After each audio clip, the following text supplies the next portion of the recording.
Today we've got a beautiful collection of viscose knits, mostly viscose knits, Italian viscose knits.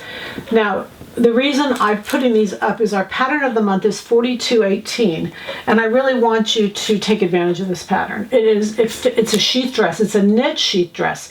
It fits beautiful. It's incredible, and all of these fabrics are going to do really well with that dress. So let's look at them, and they're all $19.99. And that's Italian viscose knits. They're all $19.99. So let's look at this first one. There are some exceptions. This one's 100% cotton. It's beautiful. It's a fleece. And the reason I put it up is it matches so well with this one, which, you know, when you're doing this dress, because it's princess seam, it can be in pieces. So if you wanted to, you could mix these two colors together. Keep in mind, it doesn't have to be a dress. It could be a tunic, a top. You got it. Anyway, so stretch in two directions. This is 100% cotton. Again, it's a beautiful piece of fabric. Love this. Occasionally you can see how sleek this would be in a dress or tunic.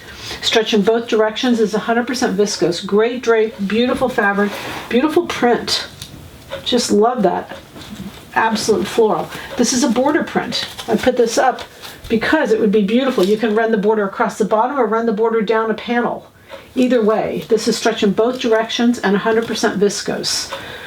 This is a cotton poly, but the weight of this is fabulous. It would be a beautiful and very flattering sheath dress. Has stretch in both directions. It's a cotton poly and would really work beautiful. This is a viscose, has stretch in both directions. Again, beautiful, just really pretty, or mix the two. This is a Gucci. This is a Gucci knit. It has stretch in one direction. It's 100% cotton and beautiful to make that little dress out of. So I wanted to show you that there's been so many great options on making this dress. The goal is happy sewing from Silhouette Patterns.